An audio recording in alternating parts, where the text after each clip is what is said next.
क्या पढ़ेंगे? संसद की समितियां।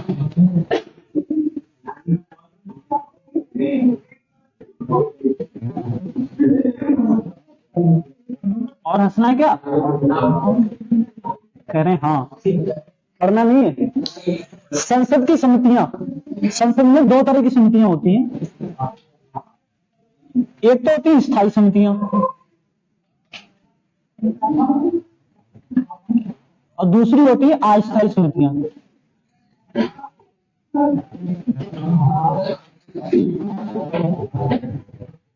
स्थायी समितियां वो होती हैं जो हमेशा संसद के लिए कार्य करती रहती हैं। जब तक संसद का कार्य होगा तब तक ये समितियां कार्य करती रहती हैं। स्थायी समितियां होती हैं।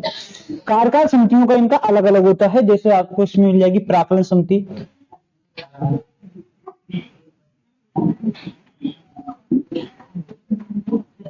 और लोक लेखा समिति, कार्य मंत्रणा समिति,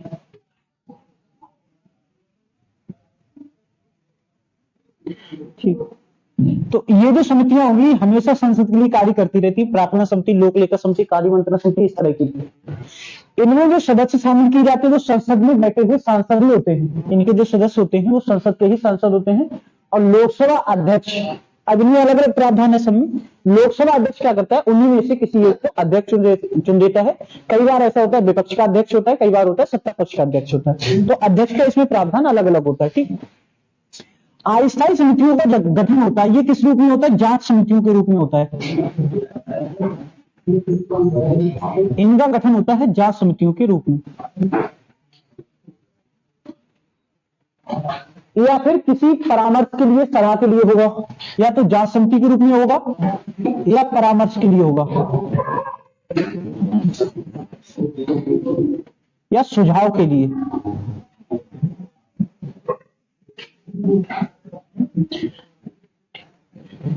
आपने पीछे कमेटी पढ़ी थी समिति जेबीपी, याद आ रहा है? क्यों गठित की गई थी? भाषा के आधार पर राज्यों के पुनर्गठन का सुझाव लेने के लिए। फिर इस समिति ने क्या बताया था कि होना चाहिए नहीं होना चाहिए? जेबीपी समिति ने क्या बताया? मना किया कि भाषा के आधार पर राज्यों का गठन नहीं होना चाहिए। तो ये कैसी समिति थी? अस्थायी समिति थी। इसका गठन किसने किया था? कांग्रेस ने किया था। लेकिन इसके अलावा एक समिति और आपने पढ़ी थी जिसका गठन डॉक्टर राजेंद्र प्रसाद ने किया था। एस के धर की अध्यक्षता में कमेटी बनाई गई थी। किसकी अध्यक्षता में? न्यायमूर्ति एस के धर की अध्यक्षता में। ये भी किसके लिए थी? राज्यों के पुनर्गठन को लेकर थी। इसने भी क्या किया? भाषा के आधार पर राज्यों के पुनर्गठन का विरोध किया, मना किया। ये समितियां तब तक ही काम करती हैं जब तक कि जिस विषय पे कार्य करने के लिए सौंपा जाता है वो कार्य संपन्न ना हो जाए, या अपनी रिपोर्ट को प्रस्तुत कर देती है, फिर समितियों का काम खत्म हो जाता है। तो समिति का काम क्या है? किसी भी विषय को लेके जो अस्थायी समितियां हैं उसकी जांच करेंगी, उसके बारे में अध्ययन करेंगे जो विषय है, फिर अपना निर्णय सौंपेंगे किसके लिए? जो भी उस समिति का गठन कर रहा है। राष्ट्रपति कर रहा है तो राष्ट्रपति के लिए सौंपेंगे। अस्थायी समितियां जांच के रूप में, जैसे मान लो कोई घोटाला हो जाता है, तो घोटाला जब हो जाता है तो उसकी जांच के लिए एक समिति बनाई जाती है। वो जांच समिति बताएगी कि वास्तव में घोटाला हुआ, अगर हुआ है तो उस पर क्या एक्शन लिया जाना चाहिए। तो वो जांच समिति के रूप में काम करेगा। जैसे अभी आपको पता है एक कोई विधायक के मंत्री लखीमपुर खीरी में उनके लड़के ने वो किसानों पे गाड़ी चढ़ा दी थी, उसमें 5-6 किसानों की मौत हो गई थी। अजय मिश्र टेनी, उनके लड़के ने चढ़ा दी थी थार, ठीक है। मंत्री थे और मंत्री रहे, अब भी मंत्री है शायद। वो तो सब कुछ हो गया लेकिन वो उनका मंत्री पद नहीं हटा, ठीक। तो सरकार ने क्या किया? हम एक जांच समिति गठित करेंगे जो इस बात को तय करेगी क्या दोष किसका है इसमें, ठीक। तो ज्यादातर जो लोगों की मांग कर रहे थे, जो किसान लोग मांग कर रहे थे, वो ये चाहते थे कि इन जो महाशय हैं इन्हें पहले मंत्री पद से हटाओ। मंत्री पद से अगर नहीं हटाओगे तो जांच क्या होगी? इससे प्रभावित हो जाएगी। स्वाभाविक सी बात है, अगर कोई व्यक्ति मंत्री पद पे है तो जांच क्या हो जाएगी? उससे प्रभावित हो जाएगी, ठीक। तो उसके लिए समिति बनाएगी। या आपने घोटाले का नाम सुना होगा, अभी कौन सा जी चल रहा है? 5G चल रहा है। इसी तरह 2G आया था, 2G स्पेक्ट्रम घोटाला, ठीक। इसी तरह बोफोर्स घोटाला का नाम सुना होगा जिसको लेके कांग्रेस की सरकार चली गई थी। 2G का मतलब ये होता है, बहुत सारी चीजें होती है। जैसे आपने एक मूवी बनी थी 1992 स्कैम, किसी ने देखी है? स्कैम 1992 स्कैम 1992 मूवी है, जिसमें एक व्यक्ति था हर्षद मेहता जिसका नाम है। तो हर्षद मेहता जो व्यक्ति था उसमें तत्कालीन कांग्रेस सरकार का बहुत मिला जुला कोई व्यक्ति था, वित्त मंत्री वगैरह से। तो शेयर के जो रेट होते हैं ना, वो एक समिति होती है, उसी को पता होते हैं। वो किसी तरह से वो समिति उससे मिला हुआ था, जो कमेटी होती है वित्त मंत्रालय की, वहां से शेयर के जो रेट था वो पता कर लेता था, और उसे पता रहता था कि कौन से शेयर के रेट कितने जाएंगे आज, उसी के हिसाब से पैसे लगाता था। मतलब कभी भी खाली नहीं जाता था उसका, और उसमें बहुत बड़ा घोटाला हुआ इसको लेके, तो उसमें एक जांच समिति बनाएगी। इसी तरह 2G में घोटाला हुआ तो जांच समिति बनाएगी। जैसे अभी सरकार ने राफेल खरीदे थे, राफेल विमान खरीदे थे, तो ये कहा जाता है कि उसमें भी क्या हुआ, घोटाला हुआ है। लेकिन ये सरकार मानने को तैयार है नहीं कि उसमें घोटाला हुआ है। राहुल गांधी ने बहुत सारे दस्तावेज भी विदेश जाके कई सारी कंपनियों ने भी कहा कि आप किसी एक कंपनी को टेंडर दिला रहे हो। ये तब होता है, जैसे तुम कह रहे 2G में घोटाला कैसे हो गया। जब भी कोई टेंडर वगैरह जारी किया जाता है तो उसकी एक निविदा जारी की जाती है, आपने अखबार में पढ़ा होगा, पुलिस की या किसी की, जैसे मान लो टेंडर जारी होता है तो निविदा औपचारिकता होती है, लेकिन सबको पता है कि टेंडर ठेका किसे दिया जाएगा, जो विधायक या मंत्री का कोई मिला जुला होगा उसी को दिया जाएगा। लेकिन औपचारिकता पूरी करने के लिए अखबार में एक ऐड निकलवाया जाता है, उसके तहत ये बताया जाता है कि भाई सड़क का निर्माण होना है, कहां से होना है, बोले मंडी समिति पे पुलिया का निर्माण होना है।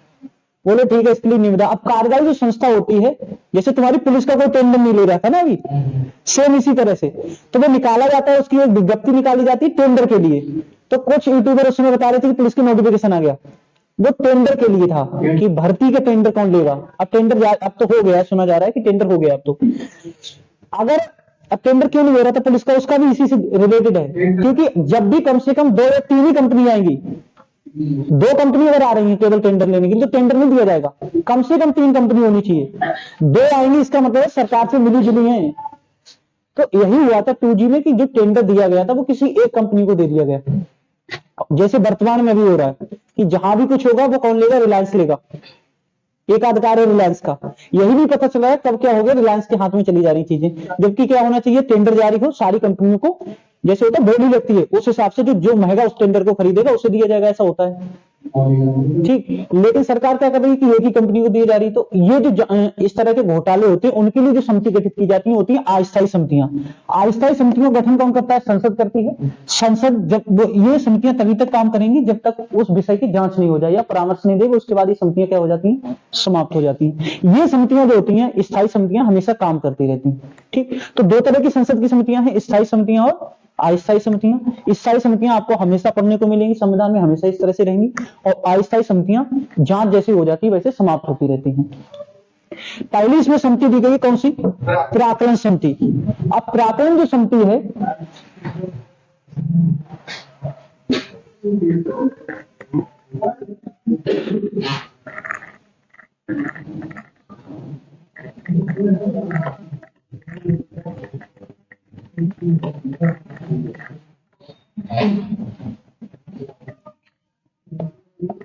प्राक्कलन समिति में कुल कितने सदस्य होते हैं, 3 सदस्य होते हैं। प्राक्कलन जो समिति है दोनों के लिए काम करती है, लोकसभा के लिए भी और राज्यसभा के लिए भी। पहली आपकी प्राक्कलन समिति। प्राक्कलन समिति में कुल सदस्य कितने होते हैं, 30। ये 30 सदस्य कहां के होते हैं, ये सभी सदस्य क्या होते हैं, सभी सदस्य लोकसभा के होते हैं। प्राक्कलन समिति में, प्राक्कलन समिति का गठन किया गया था 1950 में। चाहो तो लिख लो इसका गठन कब हुआ था, 1950 में इसका गठन हुआ था प्राक्कलन समिति का। ठीक, नमस्ते नमस्ते। इसका जो अध्यक्ष होता है प्राक्कलन समिति का, वो सत्ता पक्ष का ही व्यक्ति होता है।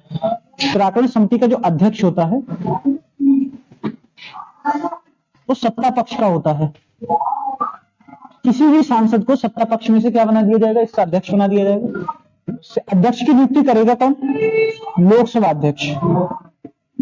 लोकसभा अध्यक्ष के अध्यक्ष की क्या करता है, नियुक्ति करता है। और ये समिति है, इसके जो सदस्य होते हैं प्राक्कलन समिति के 30 सदस्य और अध्यक्ष के सहित, इनका कार्यकाल कितना होता है? कार्यकाल होता है इसका 1 वर्ष। ठीक, तो प्राक्कलन समिति 1950 में इसका गठन हुआ था। इसका अध्यक्ष सत्ता पक्ष का व्यक्ति होता है। लोकसभा अध्यक्ष इसके अध्यक्ष की नियुक्ति करता है। कार्यकाल इसका 1 वर्ष होता है। 30 सदस्य होते हैं और सभी सदस्य कहां के होते हैं? लोकसभा के होते हैं। किसमें? प्राक्कलन समिति में। छूटा हुआ हो कुछ तो लिख लेना उसमें। दूसरी आपकी कौन सी? लोक लेखा समिति।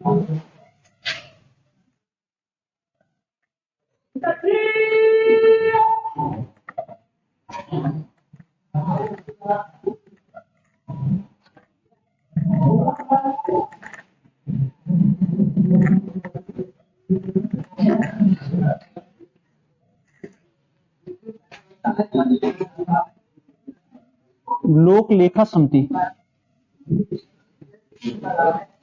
लोक लेखा समिति में कुल कितने सदस्य होते हैं? 22 सदस्य होते हैं। ये सबसे महत्वपूर्ण है। कितने सदस्य होते हैं? 22 सदस्य होते हैं। इन 22 सदस्य में से 15 सदस्य तो किसके होते हैं? 15 सदस्य लोकसभा के होते हैं और 7 सदस्य किसके होते हैं? 7 सदस्य राज्यसभा के। लोक लेखा समिति का जो अध्यक्ष होता है, इसका अध्यक्ष विपक्ष का नेता होता है। विपक्ष के किसी नेता को क्या बनाया जाता है? इसका अध्यक्ष बनाया जाता है। ये भी बहुत महत्वपूर्ण है। लोक लेखा समिति। लोक लेखा समिति का कार्य होता है कि जो भी आरबीआई के जो आंकड़े होते हैं, जो आपने अनुच्छेद 148 में पढ़ेंगे, नियंत्रक एवं महालेखा परीक्षक, नियंत्रक लेखा महापरीक्षक, नियंत्रक एवं महालेखा परीक्षक का कार्य क्या होता है? जितना भी व्यय होता है सरकार का, वो सबके आंकड़े किसके समक्ष पेश करता है? राष्ट्रपति को। उसी के लिए काम कर रही होती है लोक लेखा समिति। लोक लेखा समिति में अध्यक्ष विपक्ष का नेता इसलिए बनाया जाता है कि कितना पैसा कहां खर्च हो रहा है, इसका आकलन सत्ता पक्ष और विपक्ष दोनों को होना चाहिए, इसकी जानकारी। तो इसका अध्यक्ष विपक्ष का नेता होता है। नियुक्ति कौन करेगा? लोकसभा अध्यक्ष करेगा। लोकसभा अध्यक्ष की नियुक्ति करता है। इसका भी कार्यकाल कितना होता है? कार्यकाल इसका भी 1 वर्ष होता है। ठीक, लोक लेखा समिति, हाँ, उसका विपक्ष सत्ता पक्ष का होता है। सबसे महत्वपूर्ण यह है कि इसे प्राक्कलन समिति की जुड़वा बहन कहते हैं। लिखा हुआ पॉइंट नहीं लिखा है? नहीं लिखा तो नोट कर लो जो भी नहीं लिखा है। प्राक्कलन समिति की जुड़वा बहन किसे कहते हैं? लोक लेखा समिति को।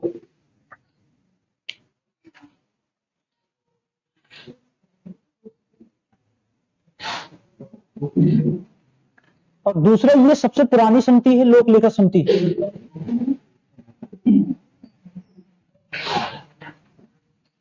सबसे पुरानी समिति, इसका गठन हुआ था 1921 में।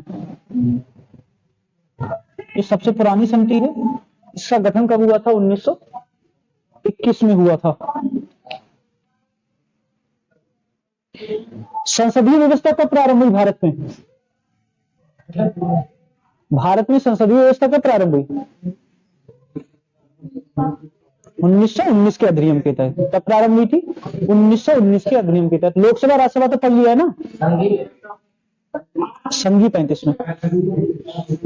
लोकसभा राज्यसभा तो पढ़ लिया। लोकसभा के पहले अध्यक्ष कौन थे? Frederick White. कौन थे? फ्रेडरिक व्हाइट, जो कहां के थे? ब्रिटेन के थे, मतलब ब्रिटिश थे। ठीक, अगर पूछा जाए भारतीय लोकसभा अध्यक्ष पहले कौन थे? क्यों इतना उतावले हो रहे भाई? अगर पूछा जाए पहले भारतीय लोकसभा अध्यक्ष 1925 में रहे थे विठल भाई पटेल। अगर आजादी के बाद पूछेगा प्रथम लोकसभा अध्यक्ष तो बीबी बावलंकर है। ठीक है, ये ध्यान रखना इस बात। सही है? ठीक है, तो ये समझ में आया। लोक लेखा समिति कुल 22 सदस्य होते हैं। 15 सदस्य लोकसभा के, 7 सदस्य राज्यसभा के। कार्यकाल 1 वर्ष होता है। अध्यक्ष विपक्ष का नेता होता है, जिसकी नियुक्ति लोकसभा अध्यक्ष करता है। प्राक्कलन समिति की जुड़वा बहन कहते हैं इसे। लोक लेखा समिति का सबसे महत्वपूर्ण पॉइंट यही है, और सबसे पुरानी समिति भी है। इसका गठन 1921 में हुआ था। ठीक। अगली समिति कौन सी है? कार्य मंत्रणा समिति।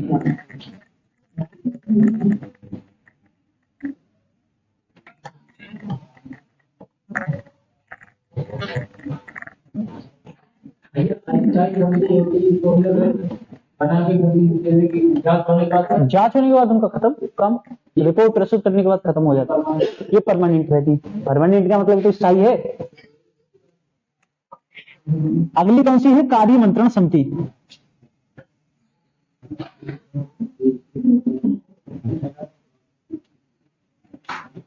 कार्य मंत्रणा समिति दोनों सदनों में अलग अलग होती है। लोकसभा की कार्य मंत्रणा समिति अलग होती है और राज्यसभा की कार्य मंत्रणा समिति अलग होती है, मतलब दोनों सदनों में अलग अलग।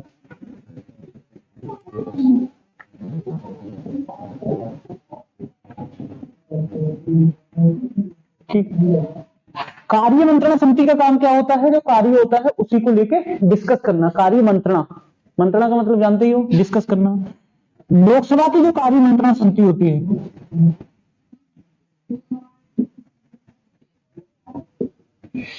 इसमें कितने सदस्य होते हैं? 15।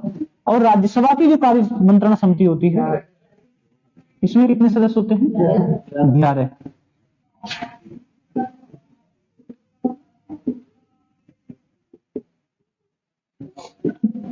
लोकसभा की जो कार्य मंत्रणा समिति होती है, इसका अध्यक्ष कौन होता है? लोकसभा अध्यक्ष।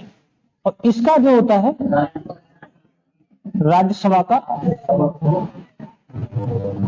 सभापति। राज्यसभा का सभापति इसका अध्यक्ष होता है। राज्यसभा की लोक मंत्रणा समिति का, कार्य मंत्रणा समिति का। लोकसभा की कार्य मंत्रणा समिति का अध्यक्ष होता है लोकसभा का अध्यक्ष। ठीक है, दोनों में अलग अलग होती है, इस बात का आपको ध्यान रखना है।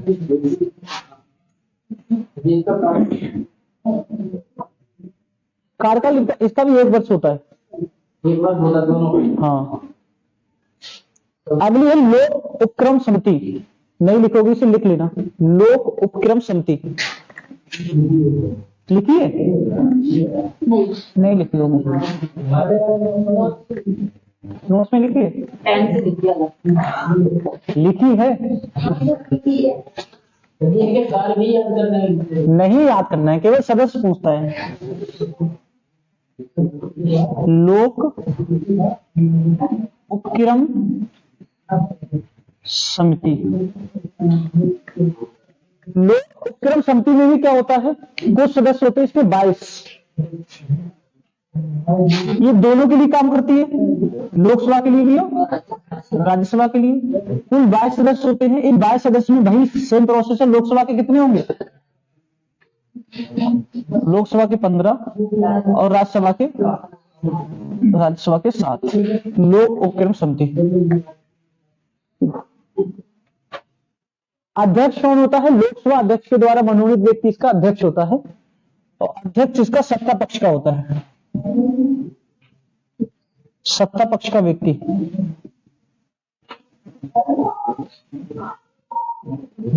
और जो भी अध्यक्ष होता है सत्ता पक्ष का व्यक्ति, उसकी नियुक्ति करता है लोकसभा अध्यक्ष।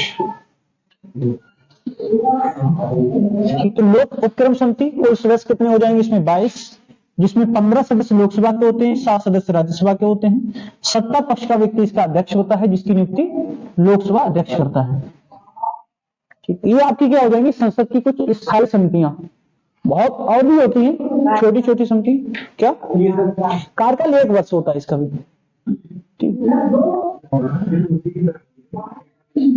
सेम उसकी तरह होगी इसकी।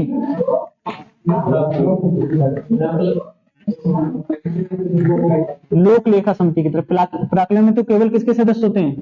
लोकसभा के कितने होते हैं? 30।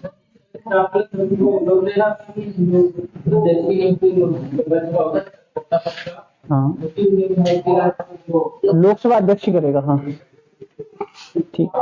इसके बाद है अस्थायी समितियां। अस्थायी समितियां जांच समिति के रूप में होती है, कुछ फिल्मों को अस्थायी समितियां लिखी हुई है।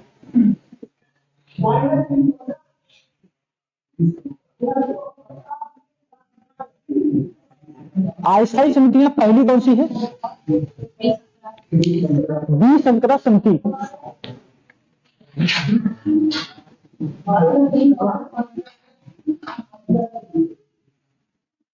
इस समिति का गठन हुआ था 1987 में। क्यों हुआ था? वो फोर्स घोटाले की जांच के लिए।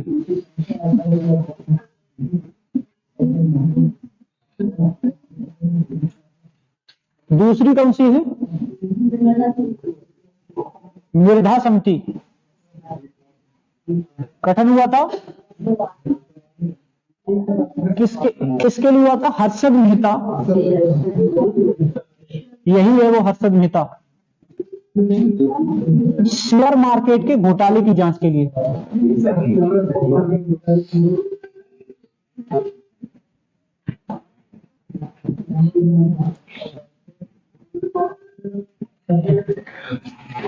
तीसरी कौन सी है? पवार समिति गठन कब हुआ था?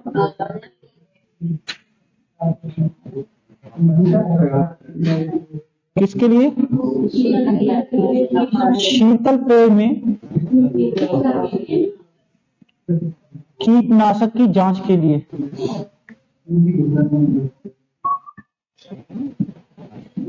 देखो पहला बार हमने बोफोर्स तोप घोटाला हुआ था, इसकी जांच के लिए। हर्षद मेहता जो स्कैम कर रहा था मार्केट में, शेयर मार्केट में, उसकी जांच के लिए हुआ था। शीतल पेय जानते हैं, कोल्ड ड्रिंक जो होता है, उसमें कीटनाशक की शिकायत सुनी गई थी, तो उसकी जांच के लिए कई सारे लोगों की उसमें मौत हो गई थी, तो उसकी जांच के लिए गठित की गई थी पवार समिति। चौथी है चाको समिति। चाको समिति का गठन हुआ था 2011 में। 2011 में क्या आया तो भारत में 2G घोटाले की जांच के लिए।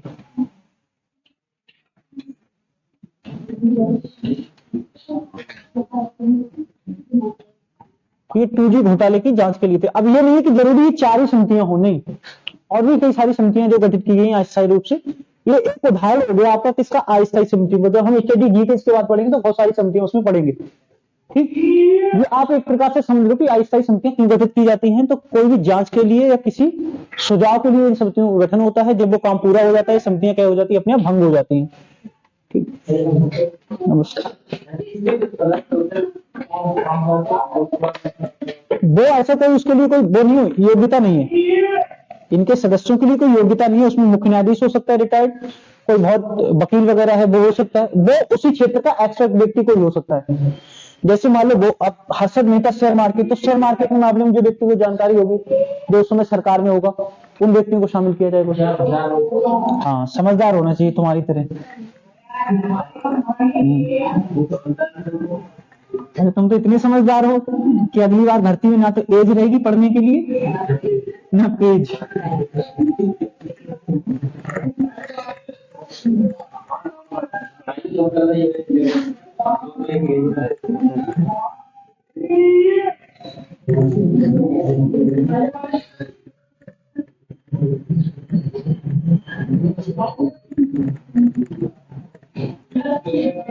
अनुच्छेद 120 जो आपने हिंदी में भी पढ़ा होगा, अनुच्छेद 120 पढ़ा हिंदी में, महत्वपूर्ण अनुच्छेद है।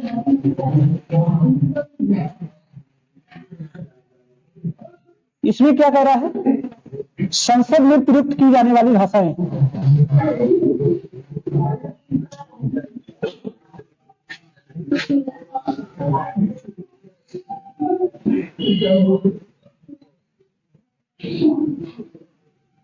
संसद में प्रयुक्त की जाने वाली भाषाएं। संसद में किन भाषाओं का प्रयोग किया जा सकता है? हिंदी और अंग्रेजी का। संसद में केवल किस भाषा का प्रयोग होगा? हिंदी और अंग्रेजी का। लेकिन ये तो संसद की ऑफिशियल लैंग्वेज होगी, हिंदी और अंग्रेजी। जहां व्यक्ति अपनी बात कह सकता है, काम किस में होगा? हिंदी और अंग्रेजी में काम होगा संसद के अंदर। संसद के 2 सदन है, लोकसभा और राज्यसभा। तो राज्यसभा की अध्यक्षता कौन करता है? कौन होता है? उपराष्ट्रपति, ठीक। तो राज्यसभा के सभापति है लोकसभा का अध्यक्ष, या राज्यसभा का सभापति।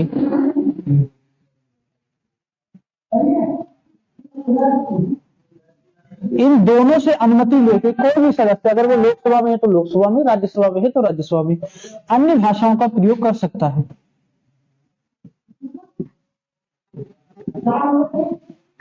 कोई भी सदस्य अपनी बात अगर अन्य भाषाओं में करना चाहता है तो कर सकता है। अगर वो सदस्य लोकसभा में है तो उसे अनुमति लेनी पड़ेगी लोकसभा अध्यक्ष से, और अगर राज्यसभा में है तो अनुमति लेनी पड़ेगी राज्यसभा के सभापति से। लेकिन ये भी बाध्यता है कि लोकसभा का अध्यक्ष और राज्यसभा का सभापति उन लोगों के लिए अनुमति देने के लिए बाध्य है, मना नहीं कर सकता। ये नहीं कह सकता कि आप इस भाषा में बात नहीं कर सकते। जैसे मान लो अभी आपसे कुछ पूछा जाए, आप अपनी भाषा में कुछ बता दो, ठीक, हम कहें नहीं, कहते शुद्ध हिंदी में बताओ। ऐसा कहते जरूरी नहीं, आप अपनी लैंग्वेज में कोई बात कह सकते हो संसद में, बिल्कुल अपनी यहाँ की भाषा जाके बोलो वहां। हाँ, और मोदी जी ऐसे करके बोल सकते हो। जो भी तुम्हारी रीजनल लैंग्वेज होगी उसमें आप बात कर सकते हो। लेकिन प्रायोरिटी दी जाती है संविधान में जो 22 भाषाओं का उल्लेख है उन्हीं के लिए। ये नहीं कि आप हिंदी भाषी क्षेत्र से तो कम से कम हिंदी तो बोलो।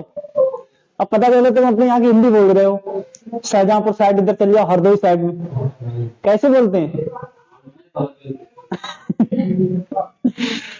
ठीक, तो नहीं समझ में आए मान लो, या कोई इधर का सांसद हुआ पश्चिमी उत्तर प्रदेश का, वो तो तू तड़ा बोलने लगेगा मोदी जी से, क्योंकि इधर तो खड़ी बोली बोली जाती। तो आप कम से कम कोशिश ये करें कि संविधान में जो 22 भाषाएं दी गई हैं उन्हीं भाषाओं में बात करें। तो ये अनुच्छेद 120 महत्वपूर्ण है। संसद में प्रयुक्त की जाने वाली भाषाओं का उल्लेख कहाँ है? अनुच्छेद 120 में। ये आपसे हिंदी में भी पूछ सकता है और पॉलिटी में भी पूछ सकता है। 121 और 122 कतई महत्वपूर्ण है नहीं, तो बहुत अच्छे अनुच्छेद हैं, मतलब महत्वपूर्ण नहीं है।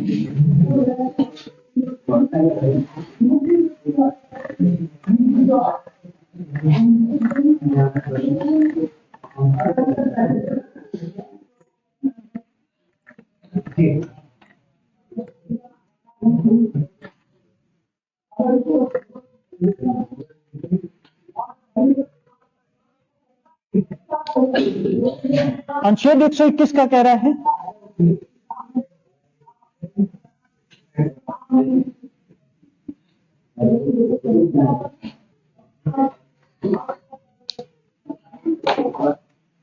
कि जो संसद के कार्य हैं या न्यायपालिका के जो न्यायाधीशों के कार्य हैं,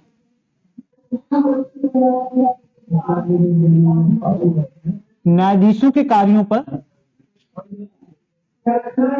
संसद में कोई चर्चा नहीं की जाएगी।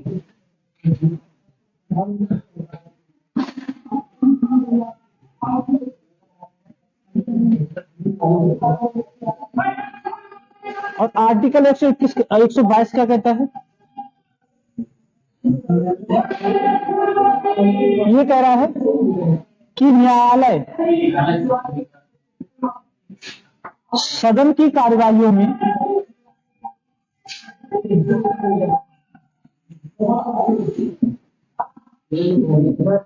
हस्तक्षेप ना करे या नहीं करेगा। सीधे सीधे समझ लो, तू मेरे कुछ मत कहना, मैं तुम्हारी कुछ नहीं कहूंगा, ठीक है? ये वाली बात है। न्यायाधीशों के कार्य जो हो रहे हैं न्यायपालिका में, संसद में उनके कार्यों पे कोई चर्चा नहीं की जाएगी। जैसे कॉलेजियम व्यवस्था है, कॉलेजियम व्यवस्था का आपने कभी संसद में विरोध होते नहीं सुना होगा।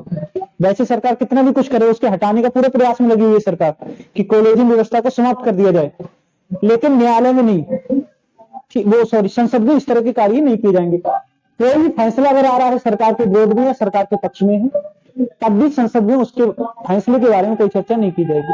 मान लो कोई फैसला सरकार के विरोध में आ जाए, तब भी उसको ये नहीं कहा जाएगा कि संसद मतलब ऐसा नहीं करना चाहिए था।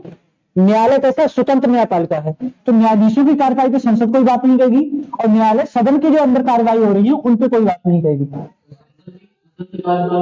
नहीं, न्यायालय सदन की कार्यवाहियों में हस्तक्षेप नहीं करेगी। ये नहीं करेगी जो उसने कार्यवाहियों में अंदर उसके जो कार्य बने वहां कोई हस्तक्षेप नहीं करेगी। कोई कर ही नहीं सकती, संसद वहां कुछ नहीं कर सकती। संसद तब करेगी जब उसे लग रहा है संविधान का उल्लंघन हो रहा है। इसलिए न्यायपालिका तब करेगी जब उसे लग रहा है कि संसद जो है वो संविधान का उल्लंघन कर रही है। इसलिए संसद स्वतंत्र बॉडी नहीं है, स्वतंत्र निकाय नहीं है संसद, ठीक। लेकिन न्यायपालिका जो है, न्यायाधीश जो है स्वतंत्र हैं। न्यायपालिका कैसी है? स्वतंत्र, एकीकृत न्यायपालिका भारत के अंदर। अगला आपका टॉपिक कौन सा है? Supreme court. इसमें 2 एक्स्ट्रा अनुच्छेद लिखे हुए हैं, ये वही है जो ऊपर दिए गए हैं, लिखे हैं 2 एक्स्ट्रा, सेम टू सेम वही लिखे हुए हैं।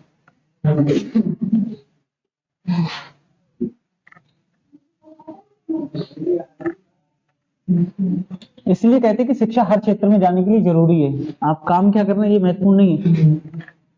आप किसी भी क्षेत्र में हैं, पढ़े लिखे हैं, तो वहां जाके बेहतरी करेंगे। जो काम पहले से लोग कर रहे होंगे उसमें कुछ सुधार ही करेंगे।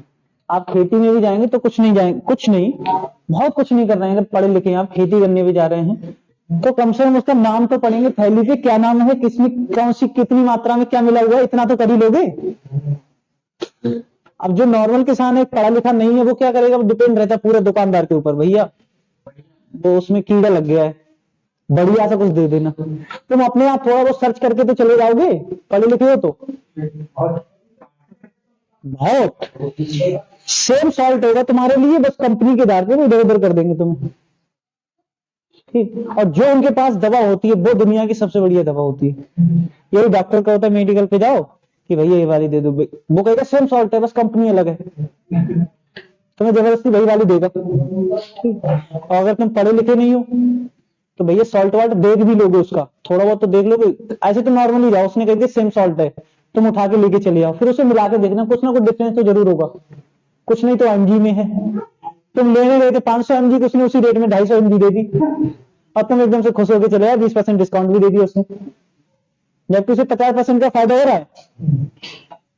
ये बात तभी समझ में आएगी तुम पढ़े लिखे। ये क्यों बता रहे हैं? क्योंकि नोट टाइप करने वाला जो व्यक्ति था उसे नहीं पता था कि स्पेलिंग मिस्टेक क्या होता है। अब बताओ, सेम अनुच्छेद उसने लिखे हुए, दोनों छाप दिए जिन के तो 2 जगह। अगला आपका टॉपिक है सुप्रीम कोर्ट या उच्च न्यायालय। अनुच्छेद कहां से कहां तक बात कर रहा है? 124 से 147।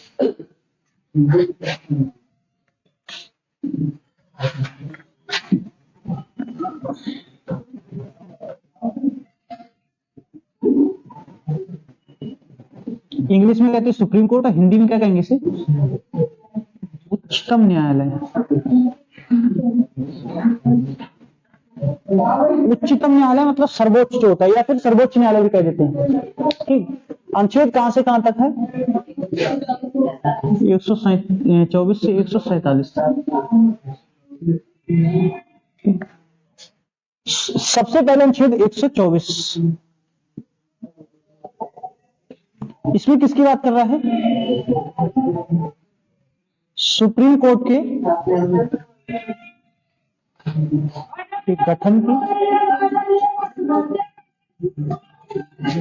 सुप्रीम कोर्ट का गठन व स्थापना। सबसे पहले आपको पता है 1773 में 1774 का रेगुलेटरी एक्ट था, जिसके तहत 1774 में सर्वोच्च न्यायालय की स्थापना कहां की गई? सर्वोच्च न्यायालय की स्थापना की गई कोलकाता में।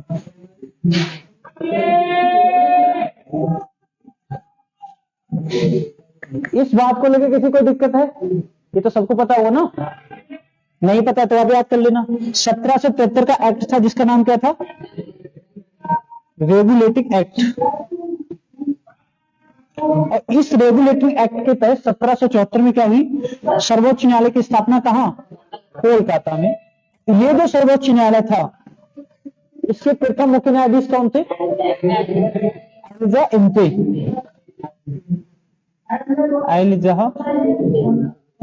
इतनी बात तो पता होगी ना, ये तो पुरानी बातें हैं, मुलाकातों में उभर आती हैं।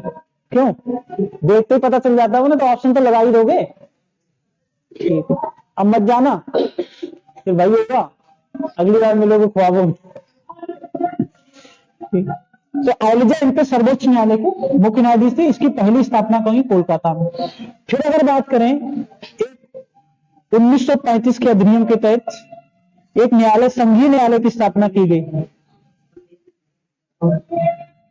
कब की गई थी? 1934 में, 1937 में।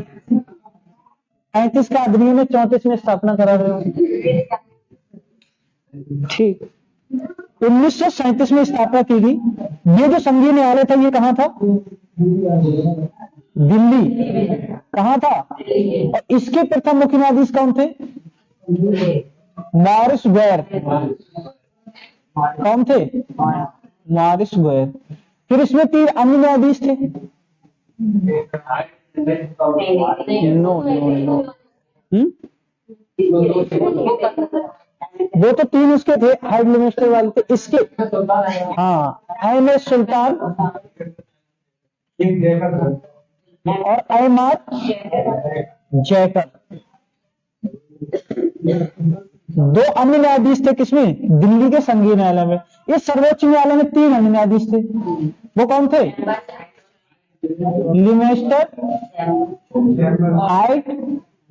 हाइड और चैम्बर्स। ये तो प्राचीन बात हो गई, मतलब पुरानी बातें हो गई ये तो, पीछे सर्वोच्च न्यायालय को लेके। वर्तमान में जो सुप्रीम कोर्ट है इसका गठन कब हुआ था?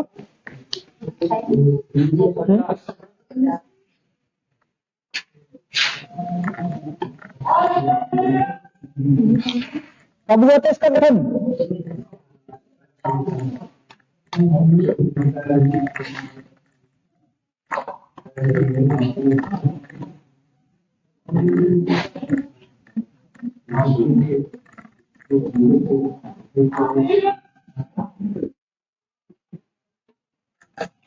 इसका गठन हुआ है 1950 में।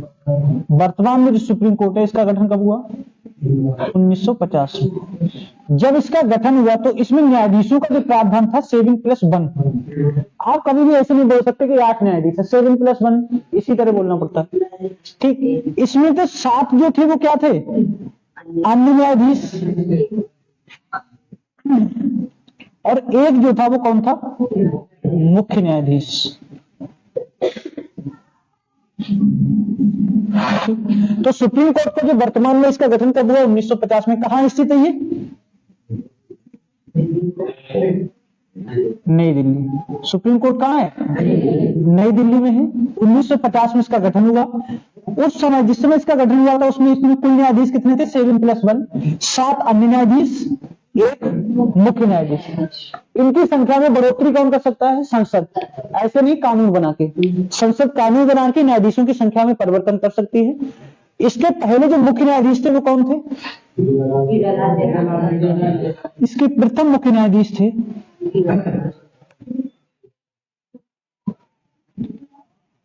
हीरालाल जे कानिया।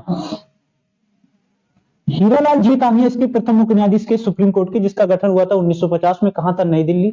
7+1 न्यायाधीशों की संख्या थी, जिसमें 7 अन्य न्यायाधीश, 1 मुख्य न्यायाधीश। मुख्य न्यायाधीश का नाम था हीरालाल जे कानिया।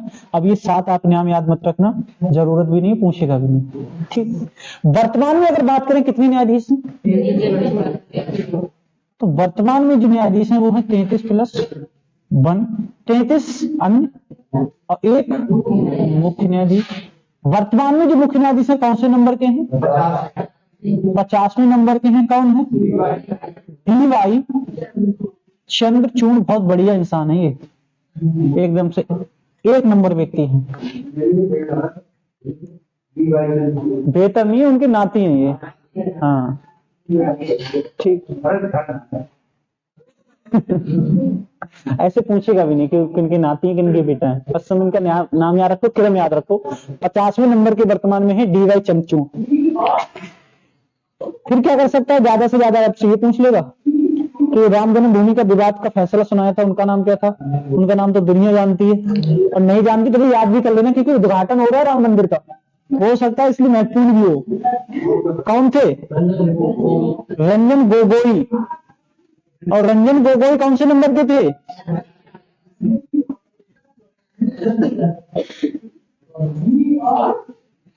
ये 46वें नंबर के मुख्य न्यायाधीश थे। वर्तमान में कौन से नंबर के हैं? 50वें नंबर के मुख्य न्यायाधीश हैं।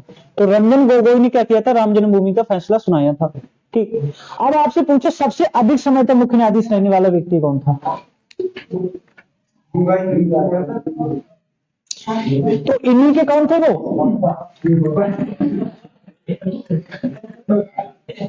इनके बब्बा थे अब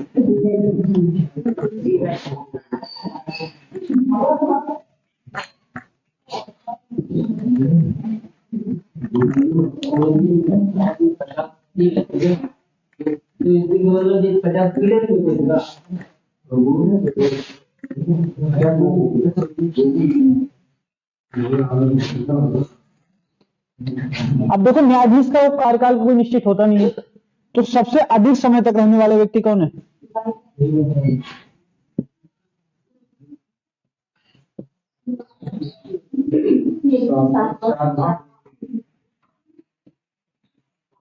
सबसे अधिक समय तक मुख्य न्यायाधीश रहे थे DY चंद्रचूड़। कितने समय तक रहे?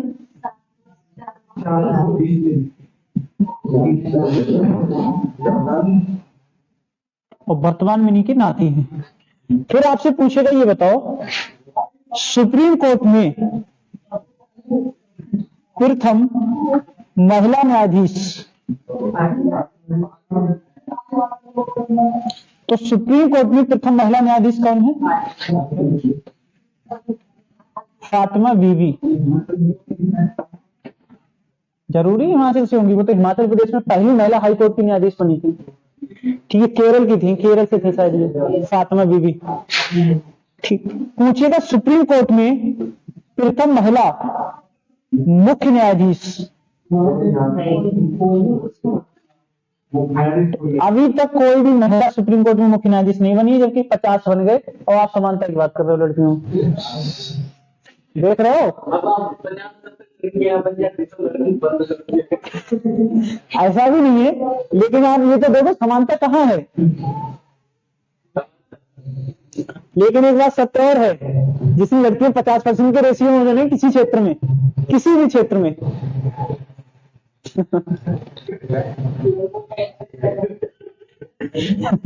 एकाधिकार होगा इनका। फिर ये कहेंगे ना कोई झगड़ा ना कोई तकरार, अब इस क्षेत्र में हमारा एकाधिकार।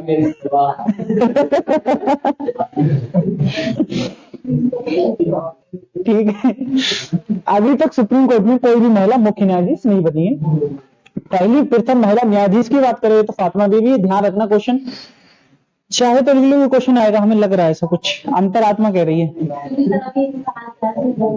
फातिमा बीबी का। चलो ये हमें पता भी नहीं था, लेकिन फिर भी ये लग रहा है कि महत्वपूर्ण है ये। फातिमा बीबी का अगर निधन हो गया तब तो आएगा ही आएगा, ये बहुत महत्वपूर्ण है। फातिमा बीबी जो है पहली महिला महिला न्यायाधीश है किसमें? सुप्रीम कोर्ट में। सबसे अधिक समय तक ध्यान रखना DY चंद्रचूड़ है। वर्तमान में 50वें नंबर के DY चंद्रचूड़ है। 46वें नंबर के रंजन गोगोई थे, जिन्होंने क्या किया था? राम जन्मभूमि का फैसला सुनाया था। हाँ, केरल से थी ना, केरल मतलब केरल रहने वाली। अरे हाई कोर्ट क्यों होगा भाई, सुप्रीम कोर्ट की बात कर रहे हैं। हाँ, हो सकता है केरल हाई कोर्ट में रही हो, लेकिन सुप्रीम कोर्ट के बारे में हम पढ़ रहे हैं, तो वहाँ हाई कोर्ट से कोई संबंध थोड़ी है।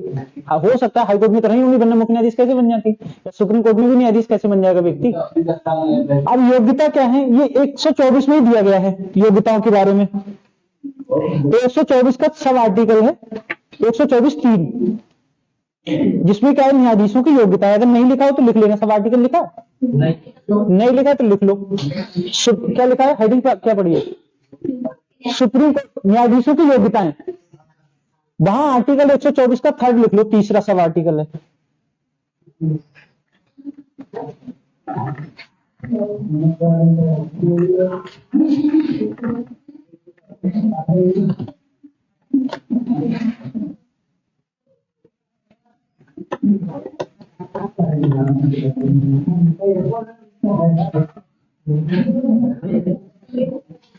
खत्म हो गया क्या नोट्स? अच्छा, ये पूरा इसी में लिखना पड़ेगा फिर तो, इसके आगे का है ही नहीं। दिखाना नोट, बहुत जल्दी नोट खत्म हो रहे हैं भाई।